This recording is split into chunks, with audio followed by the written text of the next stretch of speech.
Happy Monday, everybody. I hope you're having a good day today. Had a good weekend. I'm exhausted. I'm so ready for my full crew to be back at work. It's just so exhausting trying to do all this extra stuff on top of everything else you already do. And on Saturday, I had to press all the dry cleaning. But I actually did it pretty quickly, and I was very proud of myself, and I think it looked really good. Not necessarily good at pressing like silks and things like that, but I think I handled it pretty well. So I'm just going to jump right into the episode today. I don't really have much of an introduction like I usually do. So let's read our daily promise. It says, "Thine, O Lord, is the greatness and the power and the glory and the victory and the majesty. For all that is in the heaven and in the earth is thine. Thine is the kingdom, O Lord, and thou art exalted as head above all." 1 Chronicles 29:11. He is the fountain and center of everything that is bright and blessed. All that we can, in our most exalted praises, attribute to him, he has an unquestionable title to. His is the greatness. His greatness is immense and incomprehensible, and all others are little, are nothing in comparison of him. His is the power, and it is almighty and irresistible. Power belongs to him, and all the power of all the creatures is derived from him and depends upon him. His is the glory, for his glory is his own end and the end of the whole creation. All the glory we can give him with our hearts, lips, and lives comes infinitely short of what is his due. He is the victory, he transcends and surpasses all, and is able to conquer and subdue all things to himself, and his victories are incontestable and uncontrollable. This was written by Matthew Henry, and the same God died on the cross for us. Oh, what love. It was really pretty. Okay, so I'm going to start here about Bruce Willis. If you didn't know, his family said that he's going to be stepping back from acting and everything because of his illness. It's aphasia is what it's called. And I think the article tells you what aphasia is, I'm pretty sure. Yeah, it does. So this is from Steve Kirsch, from his Substack. And he said, aphasia can be caused by the Fauci-ouchie. How do we know Bruce Willis's aphasia wasn't caused by the Fauci-ouchie? Nobody is talking about it. And this was the first thing that I looked up when I heard about Bruce Willis being sick, because I thought celebrity probably got it, and I wanted to see what maybe what underlying cause there could be, and could it be connected to it, or is it something else? So it says, I wanted to make sure everyone knows aphasia is one of the thousands of symptoms whose reporting rates were elevated after the Fauci-ouchies rolled out. It's number 1,574 on that sorted list of symptoms elevated by the Fauci-ouchie that we calculated back in November of 2021. But I also very distinctly remember, very early on after they rolled out, a story from Dr. Byron Bridle of a teenage girl perfectly healthy before getting it, who couldn't speak shortly after getting it. Of course, we now know this wasn't just a coincidence. The numbers of reports to the VAERS system bears this out. Here's a baseline year, 2019, for all of them put together. So if you can't see, this is just a chart from March 18th, 2022 is when it was released. They found 52 cases where symptom is aphasia and getting shots. Date from January 1st of 2019 to December 31st of 2019. And it's got the ages listed. And I believe Bruce Willis is in the 65 to 74 year range. And they only had 12 counts. So that's 23.8%. Now, the numbers just for the Fauci-ouchie alone, they found 3,057 cases where the Fauci-ouchie and symptom is aphasia, where they are connected. So like I said, Bruce Willis, he's 67, and he developed aphasia after getting the Fauci-ouchie. Now, could it just be a coincidence? Maybe, but how did Willis's doctors rule out that it wasn't it? And based on this account, 65 to 74 years after getting it, they have found 340 cases. That's 11.12%. So, we aren't told this. Why not? 340 versus 12 for his age group, a factor of 28 higher reporting rate for the Fauci-ouchies. Bad luck? I don't think so. Why aren't they explaining to us why this couldn't have been caused by it? The medical authorities always tell us what they want. Tell us they want to reduce hesitancy, so why not tell us how the doctors ruled out that is causal in Willis's case? So the actual case reports show people are normal before getting it and unable to talk shortly after. If this isn't casual, then how do you explain all these amazing coincidences? And why are the reports so much higher after the fact versus all other ones? More troubling are the actual case reports. Here are just the first 3 that came up in the search report. VAERS ID number 906282. So they were given the Fauci-ouchie at 7:12 p.m. on December 20th, 2020. At approximately 7:15 p.m., she began to clear her throat and then became unable to speak, followed by audible wheezes and short, shallow breaths. At 19:23, epinephrine was administered. At 19:28, she was able to speak again and was transported to the ED. The patient reports after arrival to the ER, the symptoms returned. She was given PO Benadryl, followed by IV Benadryl, and I believe that's just mouth, isn't that? I don't know. And then a second dose of epinephrine. She was admitted to the ICU for observation. Then you have VAERS ID 907710. About 30 minutes after injection, felt brain fog and had a hard time finding words. About 30 minutes after injection, okay, they repeated that twice.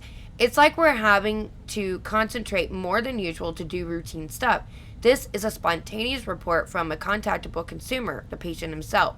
A 44-year-old male received the BNT 162B2, which is the Pfizer, lot number EJ1685, intramuscular on the left arm as first single dose on December 20th, 2020 at 6:30.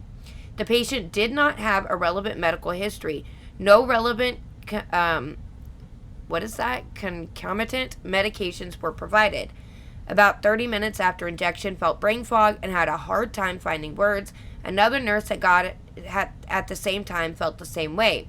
It's like we were having to concentrate more than usual to do routine stuff.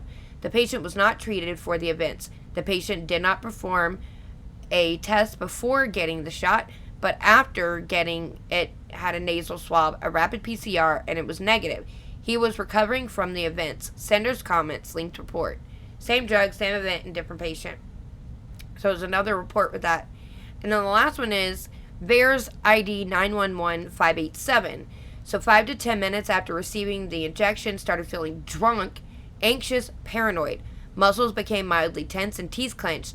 The physical aspects only lasted a short time, 10 to 15 minutes. The anxious paranoia and drunk feeling lasted approximately another hour. An hour after receiving the injection, started experiencing nausea and vomiting with extreme muscle soreness that was generalized and fatigue. After napping, the nausea and vomiting resolved. Woke up shivering and cold sweats and began experiencing forgetfulness and having problems thinking correctly. Issues with finding words, conversing, and conveying information to other people. Shortly after waking up, began experiencing severe back pain in lower to mid left back. Pain was shooting, and it did not seem to matter on positioning. Back pain has resolved. Day 2, still experiencing severe fatigue, extreme muscle soreness, forgetfulness, and not thinking correctly. Having issues finding words to use to communicate. Thinking process seems slow. Occasional cold sweats and shivering. Day 3, still feeling of forgetfulness, unable to find words and communicate correctly. Slow thinking process. Occasional cold sweats and shivering. Occasional bouts of anxiety, last only 2 to 3 minutes at a time. Short bouts of shortness of breath with exertion resolved quickly. Some muscle soreness seems to be resolving.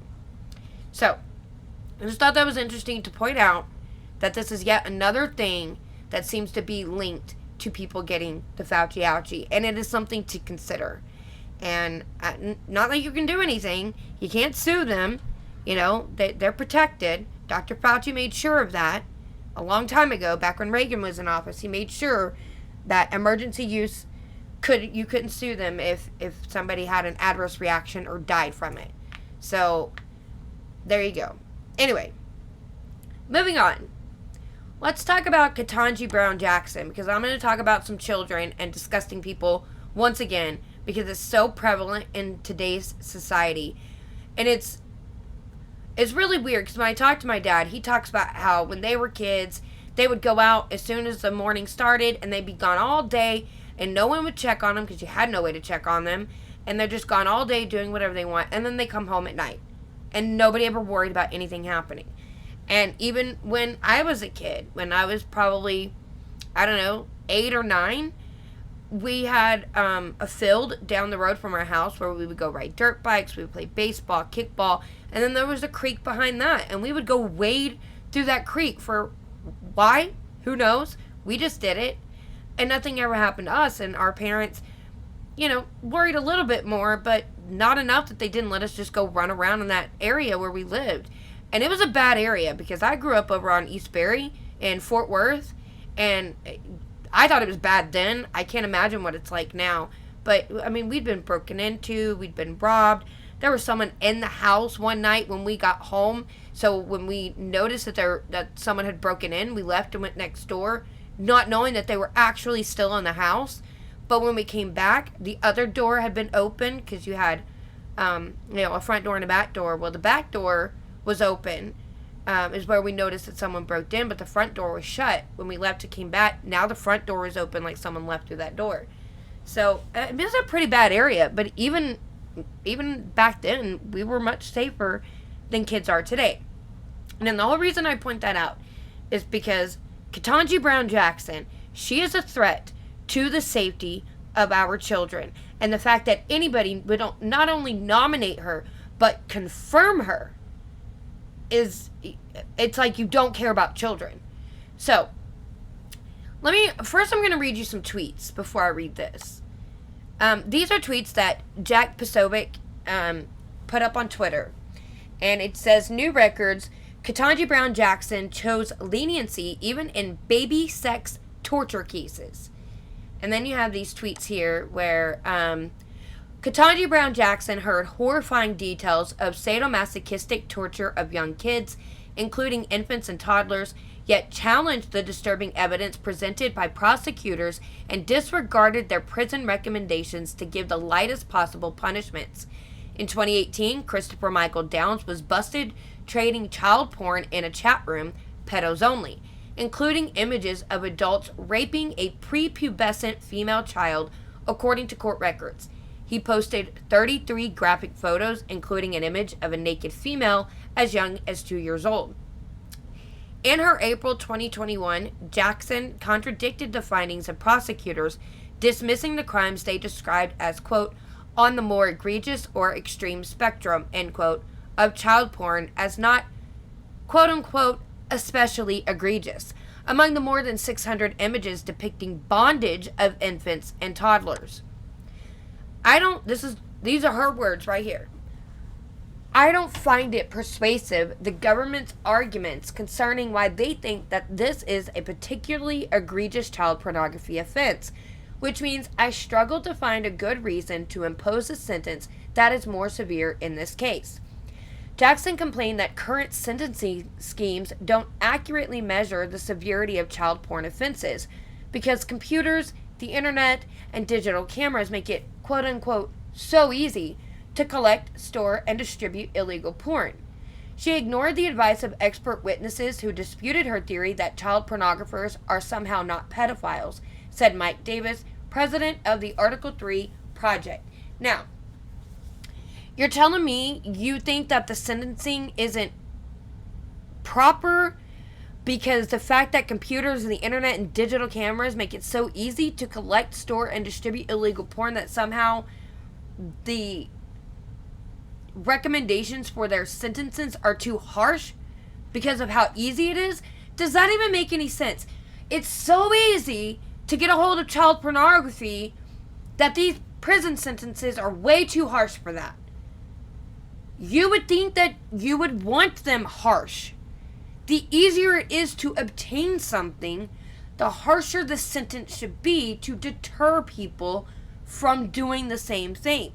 I'm telling you, this woman is dangerous. So, from Loud with Crowder, Joseph Gunderson, he wrote, Kentaji Brown Jackson, Biden's SCOTUS nominee to replace Associate Justice Breyer, has been shown to be unfit for service on the nation's highest court. Her extreme left positions on subjects like critical race theory and gender, demonstrated by her inability to define what a woman is, are indicative of the same kind of activist mentality gripping the left side of the political spectrum. Additionally, her preferential treatment of sex offenders is especially disconcerting. In records obtained by the New York Post, Jackson's record of showing extreme leniency towards disgusting, often incredibly egregious child pornographers should cause all Americans to pause and truly think about her fitness to serve as a justice. In several cases, Jackson handed down sentences amounting to a fraction of the minimum sentencing guidelines, categorizing the statutes as outdated and flawed on several occasions. The severity of the defendant's crimes seemed to leave Jackson unfazed. The possession of disturbing images, confessions of rape, and even substantial risk of reoffending did not seem to enter into her equations for sentencing. In one particular case, and an example that should prove eminently instructive, Jackson disregarded the prosecutor's arguments in the case of Ryan Cooper, who was charged with possessing more than 600 images depicting bondage of infants and toddlers and a video of a prepubescent boy being sodomized. I don't find persuasive the government's arguments concerning why they think that is a particularly egregious child pornography offense, which means I struggle to find a good reason to impose a sentence that is more severe in this case, Jackson said in regards to the case. However, as easily as she disregarded the prosecutor, she was twice as quick and more than willing to accept arguments for why she should be lenient. After receiving letters from family members describing Cooper as kind, hardworking, dependable, and loving, Jackson stated she had no reason to doubt those representations. Other than the fact that, he's got all this stuff where children are being raped, meaning he fantasizes about doing it himself, and one day will probably act on it if he hasn't already. But, oh no, he's kind, hardworking, and dependable. Kentaji Brown Jackson has a particular soft spot for child sex offenders. Maybe she's a child sex offender. Maybe she's a pedophile, and that's why. Who knows? I'm not saying she is. I'm saying maybe. As trait I find most disturbing, and I'm sure most, if not all, readers of louderwithcrowder.com do as well. Her history of leniency for pedophiles notwithstanding, it looks certain she'll be confirmed in short order unless some Democrats suddenly find their moral compass. I don't see that happening. I don't either. At this point, I haven't even looked if she's been confirmed or not. I don't know if that's taken place. I haven't kept up with it. I did make a phone call to my senator to tell him not to confirm her, which I obviously wasn't necessary because Ted Cruz is not going to confirm her for sure. I don't know who our other senator is, but I did call into Ted Cruz's office and I left a message saying I didn't want her to be confirmed, which obviously was unnecessary. I should have been calling other states, Democrat state senators, and telling them don't confirm her. Anyway, still speaking about children, in North Dakota, this is from Fox 59, and this is North Dakota. This man was accused of abusing and raping a baby, and he was only given 4 years in prison. So, a judge in North Dakota sentenced a man to 4 years in prison after a prosecutor said he caused significant injury to a baby when he abused and raped the child, according to the Bismarck Tribune. Andrew Glasser, 33, was first arrested in October 2017. According to court documents, an examination of the victim by a doctor showed signs the baby's bones had been broken.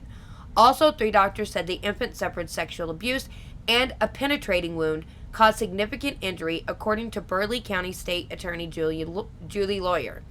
Investigators said Glasser's 2 phones showed a disturbing internet browser history, including child porn. In July, Glasser pleaded guilty to child abuse, tampering with evidence, and 10 counts of possessing child porn, the Bismarck Tribune reports. On Monday, Glasser entered an Alford plea to sexual assault. An Alford plea is a type of guilty plea in which the defendant maintains they are innocent, but acknowledges there's enough evidence against him or her to produce a guilty verdict by jury. The judge sentenced Glasser to 4 years in prison and 5 years of supervised probation.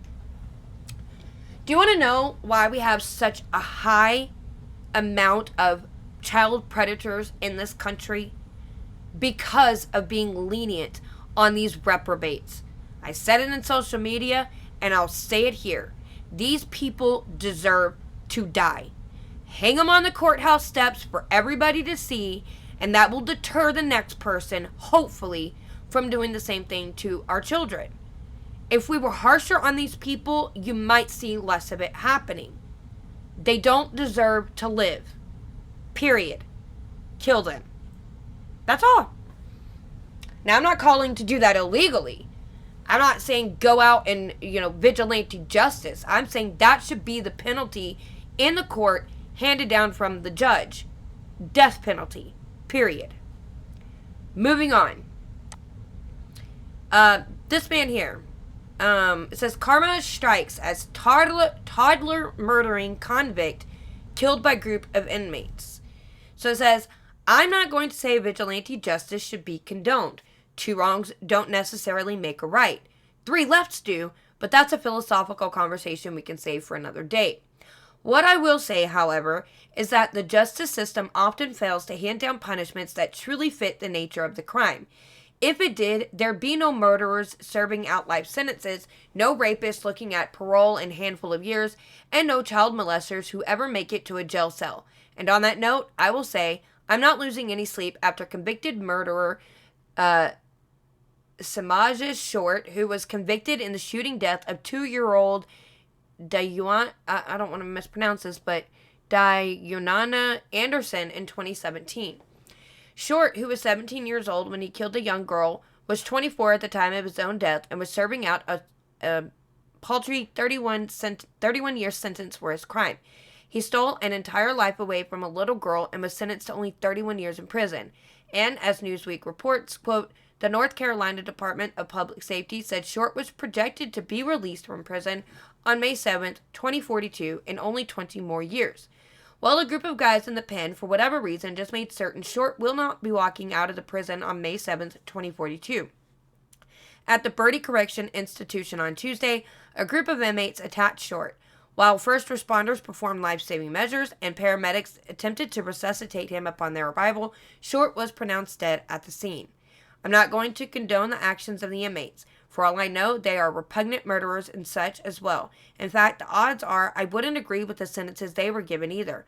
I also don't know what caused them to attack the guy. He'd been there a handful of years already. Perhaps he bumped into the wrong guy at lunchtime.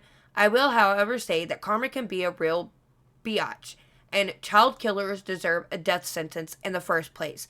I do hope Short repented before his death, because he's in God's hands now, and he had a bevy of things for which to ask forgiveness. So sorry, I was yawning. I'm so sorry. Yes, I agree. And the fact that inmates in prison feel like they have some moral superiority to go and attack someone just because they're there for a child crime, I don't understand it. I know, so through God's eyes, sin is sin. It doesn't matter if you killed someone or if you have premarital sex. That is the same in God's eyes. That is just sin. But man puts degrees on sin. So we think murder is worse than having sex before you're married. Or sex before you're married is worse than, drinking alcohol. Whatever it may be, we put degrees on it. But it's all the same. So you're all criminals, and you have no right to take someone's life from them.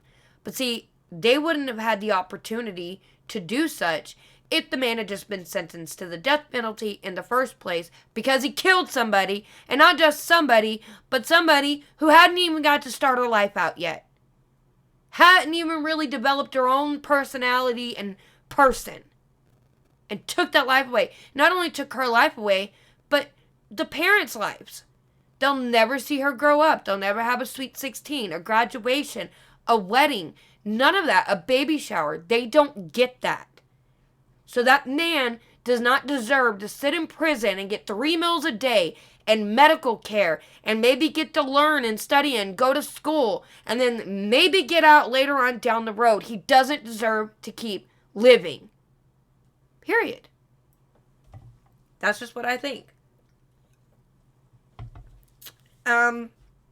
Last thing about children, I saw this on the Daily Wire about a 12-year-old girl shooting a 14-year-old boy and herself, I think is what it says, on Instagram Live during a party. Now, let me tell you, this kind of stuff is why you don't let your children on social media.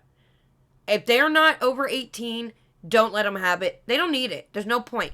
The only reason I have social media is to promote the podcast, and I do stay in touch with family that I don't see all the time.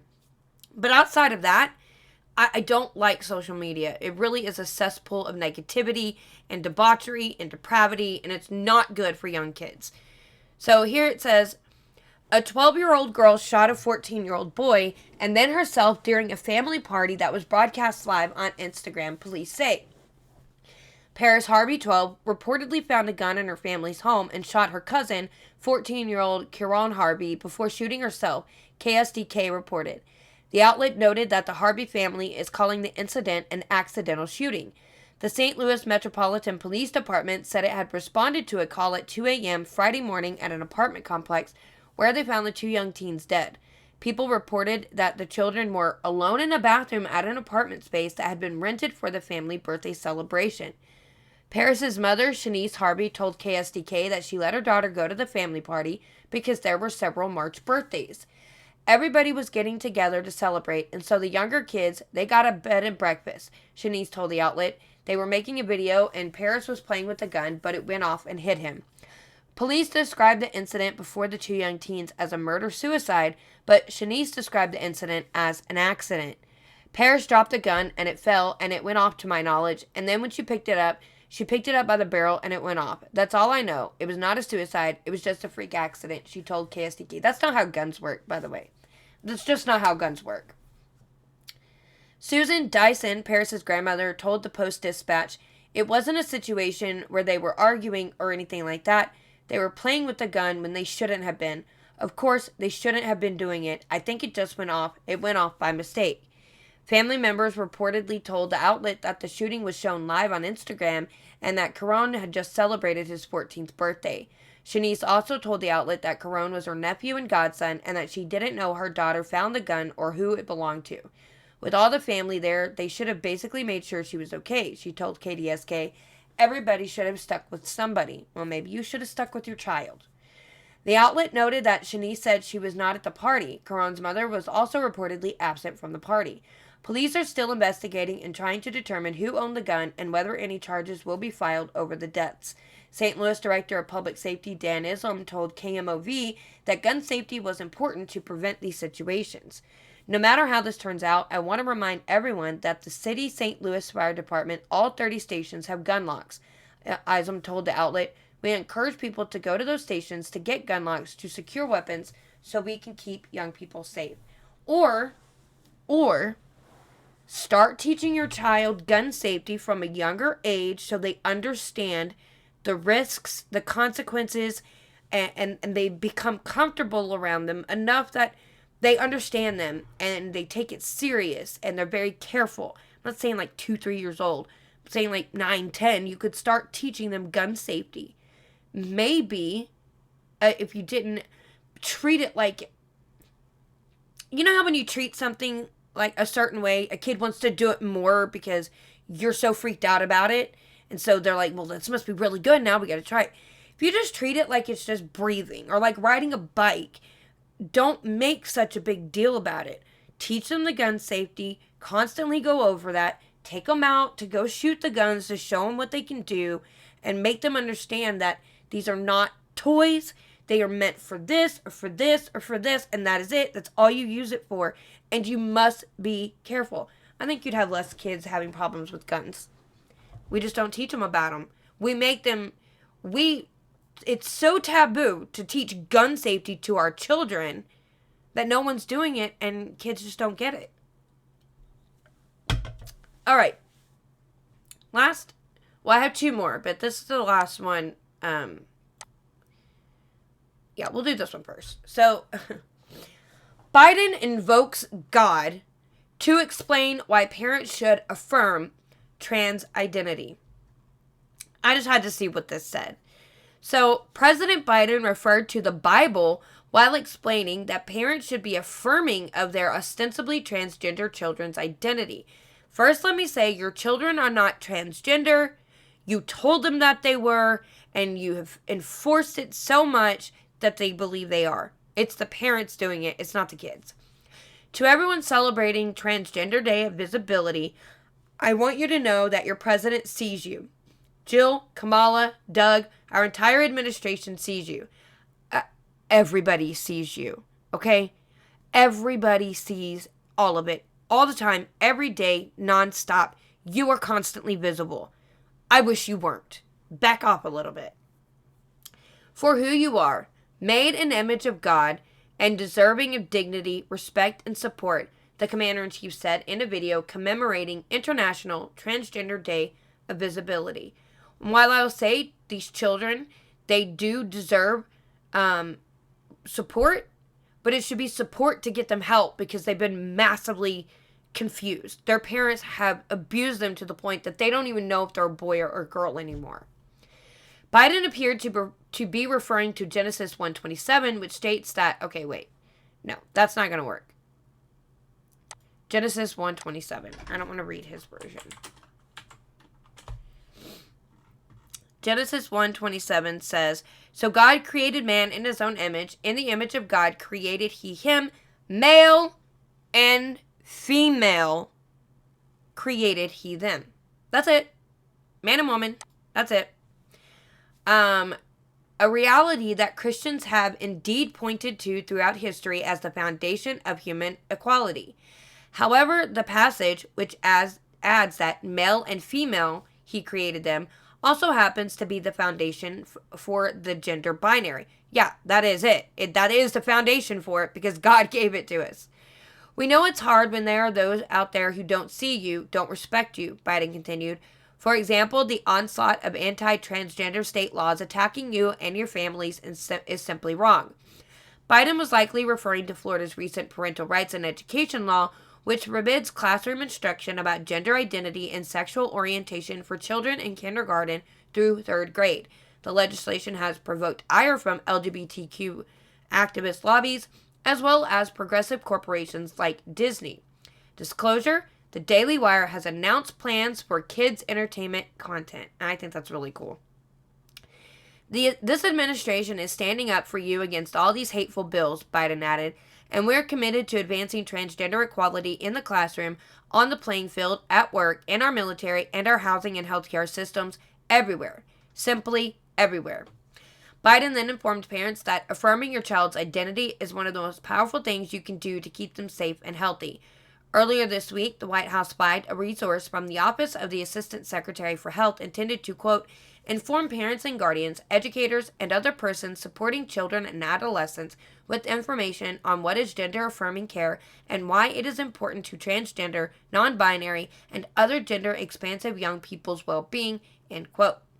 The phrase gender-affirming care is used to mask the grisly nature of transgender top and bottom surgeries, which involve the removal of a woman's breast, the removal of a man's genitals, the sculpting of a fake penis, facial feminization, or facial masculinization. Gender-affirming care is a supportive form of health care, the Office of the Assistant Secretary for Health sheet said. It consists of an array of services that may include medical, surgical, mental health, and non-medical services for transgender and non-binary people. For transgender and non-binary children and adolescents, early gender-affirming care is crucial to overall health and well-being as it allows the child or adolescent to focus on social transitions and can increase their confidence while navigating the healthcare system, the White House messaging asserted. Transgender surgeries, hormones, and affirmations are important, the White House claimed, because such procedures have been, quote, shown to increase positive outcomes for transgender and non-binary children and adolescents, end quote. That is a lie. It is about the same percent of people that suffer from anxiety, depression, and attempted suicide. That number is roughly the same pre-transition and post-transition. It doesn't change because the problem is not there. The problem is in their mind. Their brains are broken. They don't work properly. And they need help. True help. Not lies and people playing into their delusions. That's wrong. And you're coaxing them to go and mutilate their bodies. That one day, when they regret it and realize they made a huge mistake, they can't go back and fix that, because what's done is done, and it's not, most of it is not reversible. Sure, you can remove your breasts because you think you're a man, and when you realize, oh yeah, I am a woman, of course you can go get implants, but the scars are there forever, and that's something that women would be self-conscious about all the time. It's just not right. And in fact, it's pretty hateful to treat people with this issue the way that we do. Last thing I want to talk about, I wanted to read Matt Walsh's opinion piece of what is a woman, why the left can't answer the question. Because I can't wait to see his documentary that he did. I want to watch that. But I wanted to read this. Gender ideologues say that Leah Thomas is a woman, but they cannot tell you what they mean when they say that. What is a woman? Gender theory has made it so that the word woman itself and the word man have no meaning. Leftists, because of their ideological commitments, cannot define the terms. They say trans women are women. They say that someone can start out life as a male and transition into a woman. But how can I understand any of these claims and declarations if I do not know how they define the word woman? And how can they make any meaningful statements about women if they themselves do not know what they mean by it? So I ask very simply, as I have been asking for years, as I asked on Dr. Phil, what is a woman? They say that biology has nothing to do with womanhood. Well, then what does have something to do with womanhood? If we cannot define a woman physically, how can we define her? What is a woman? What does the word mean? If you're on the left, what exactly are you trying to say the word woman means? When you say that such and such biological man is a woman, what are you actually trying to convey about that person? What do you mean that Leah Thomas is a woman? What is that supposed to mean? I have been told by the few that attempted to give an answer that a woman is anyone who identifies as a woman. But that definition doesn't work because you can't use the word you're defining in the definition. If I ask you for the definition of apple and you tell me an apple is that which is an apple, or even worse, that which looks like an apple, you have told me nothing about apples. The same goes for a woman. You might say that a woman is an adult human female or anyone who identifies as an adult human female. But that is just another way of saying that a woman is an adult human female or not an adult human female. And that's just another way of saying that a woman is nothing in particular. Woman has no definition if that is the definition. Also, the person offering that definition is him or herself drawing a distinction between a person who is the thing and a person who identifies as the thing. By drawing the distinction, a person is admitting that there is a definitional difference. The very phrase, trans women are women, seems to admit in its construction that trans women are not women. If they were women, why are you calling them trans? What does the trans part denote? In order for the phrase trans women are women to mean anything, trans women have to be a category distinct from women. If they aren't, then the phrase is a meaningless redundancy. But if they are distinct, then they aren't women. So, if trans women are women means anything, it means nothing. What is a female? Well, a female is someone with XX chromosomes, a female reproductive system, female gametes, or eggs, and the ability in principle to ovulate and bear offspring. There are females who suffer from illnesses, injuries, or malformations, or who simply are postmenopausal, which prevent them from bearing offspring.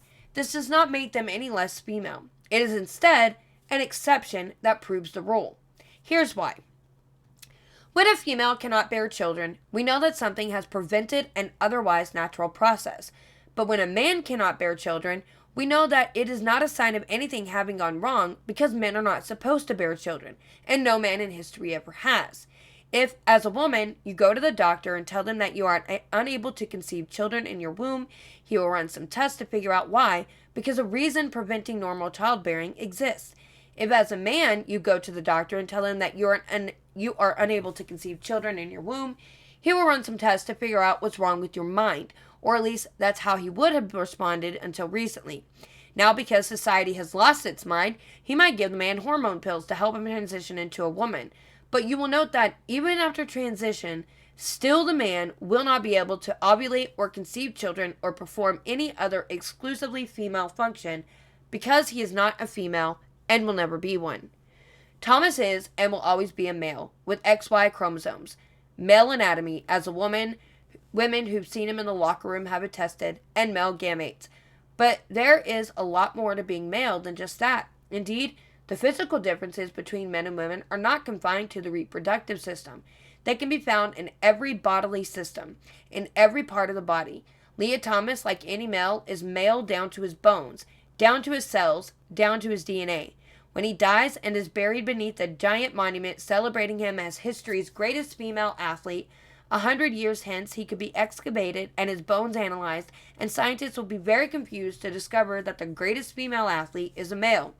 His bones will attest to the biological reality. They will not declare his pronouns or affirm his self-perception. There will be no self. The self is gone, but the man remains. Many of these biological differences happen to give him a distinct advantage over women in sports, especially swimming. When Thomas got in the pool earlier this month at Georgia Tech, he swam against people with 20% less muscle mass on average, 40% less upper body strength, 33% less lower body strength, as well as smaller fast-twitch muscle fibers, smaller lungs, smaller hearts, shorter legs, more estrogen and less testosterone, and a lower capacity to produce oxygen when they exert themselves. Courageously, Thomas has chosen to race against people who have literally dozens of immutable biological disadvantages in comparison to himself. These advantages are why the fastest man in the world is always faster than the fastest woman. And if the fastest man dies, the next fastest will be faster than the fastest woman. In fact, if the 100 fastest men all got on a plane to go on a fastest man retreat, and the plane tragically crashed and they all died, the 101st fastest man, who is now the fastest man by inheritance, would still be faster than the fastest woman.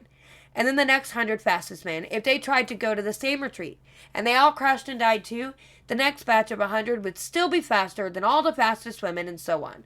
Same for the strongest men versus the strongest women. The Olympics attest to this. There's never been a time, never, not ever, when the women's racing or swimming champions were faster on average than the men. It has never happened, ever, in history, and never will. These advantages are why there is a whole website dedicated to comparing high school boys track and field champions against female Olympians. The high school boys outperform the female Olympians in almost every category by huge margins. Here's an example. The New Balance Nationals outdoor meet is one of the preeminent high school track meets in the country. If the 2016 high school boys finalist in the 100-meter were to have raced against the 2016 female Olympic finalist, the fastest woman would have come in 9th place. 9th. Gold, silver, bronze, and places 4 through 8 would all be held by high school boys against female Olympians. This holds true in almost every event. And it's not just track and not just hypothetical. Back in 2017, a team of 15-year-old boys scrimmaged against the U.S. women's national soccer team and won, handily 5-2. Male and female athletes are so different, separated by such a vast biological chasm, that you can actually count the total number of dunks made by WNBA players in the history of the league. That number, 28, and 23 of them were by the same player. There's a player in the NBA who dunked the ball 300 times by himself in one season. That's one player in 1 year dunking it 10 times more than the entire WNBA over the course of a quarter century. Men and women are different, a lot different. Men are stronger, they are faster, they are better at almost every competitive sport. Literally every line of evidence supports this. All of the evidence, all of it, supports the claim that men in general have biological advantages over women in sports. There is no evidence going the other way, which is why the gender ideologues on that side do not produce evidence. They have none to produce. They cannot defend their position. They cannot even really explain it because they run into a basic logical problem. What it comes down to is that if the word woman means nothing, it would be nonsensical to identify as one, given that you're identifying as something that is not really anything. Is a woman, in the end, just anyone who enjoys feminine things or dresses in a feminine way? Well, that can't be it, because we can't define feminine until we have defined woman. Besides, the left has been trying to break down the societal constructs of feminine versus masculine for years. You can't go from not all women should be expected to be feminine to the only defining characteristic of womanhood is femininity. You can't do a 180 and undermine everything you've been saying for the last 60 years and expect some sense to come from that. So what is a woman according to the left? They cannot answer. They insist that our conception of womanhood is wrong, and then we ask them what the right conception is. They shrug their shoulders. We don't know what a woman is, they say. But whatever a woman is, Leah Thomas is it. This is nonsense. And we all know that it's nonsense. Even most of them know that it's nonsense. Yet we are supposed to cooperate with the idea anyway. We are supposed to abandon all the fundamental truths that all of us know and have always known, and we are supposed to do it for no reason other than the fact that it will hurt the feelings of whoever identifies as trans if we don't. And of course, those feelings are the only feelings that matter. Those feelings, for some reason, are supposed to outweigh the feelings of women who don't want their sports destroyed and their privacy invaded and their very identities appropriated and stolen, cheapened, fetishized, turned into a Halloween costume. The feelings of a million women are dust when stacked up against the feelings of one gender-confused dude. All of reality is dust. The truth is dust. Biology, everything, all of it is to be discarded for one trans person's feelings. Well, I say no. I urge you all to say no. Do not affirm what you know are lies. Do not cooperate with what you know is wrong. Do not abandon what you know is true. Do not pretend to believe what you do not believe. It takes courage to say no in this world. It's a word that is not said nearly enough, but all of the gender ideologues need to hear it now. All of the liars and frauds trying to coerce and shame us into surrendering our common sense need to give ear. All of the cry bullies using emotional blackmail because they have no arguments, and everyone demanding that we pretend to believe what we do not believe need to hear it. All of them, everywhere, they all need to hear a resounding voice of reason and conviction saying no. And we'll leave the episode here. So I hope you had a good time. I hope you learned something new. I really hope that you will find a way. I'm looking into a way to, because I really want to focus on protecting children. As a mother, I think it's very important. So I'm going to find something to do that will protect children from all the stuff that is happening to them. I'll look into it and then let you know the next time. And I think I'm going to work on an episode of...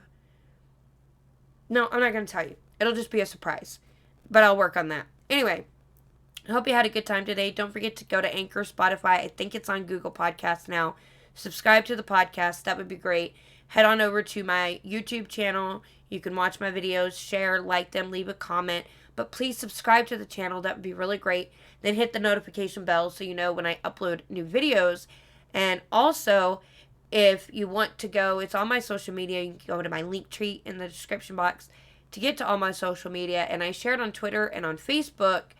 I may have shared it on Instagram, but I don't think so. But on Twitter and Facebook, you can get to it. And there was a video that I put up. It's a song that I sung and made a video to for Easter. And I shared it with everybody. And that's on my regular YouTube channel. But you can go find the links to that. It's called Father, Forgive Their Sins. Or Forgive Their Sins, I think is what it's called. Yeah. So go check that out. I'd really appreciate that too. And let me know what you think. Anyway, I hope you have a good rest of your day. And God bless.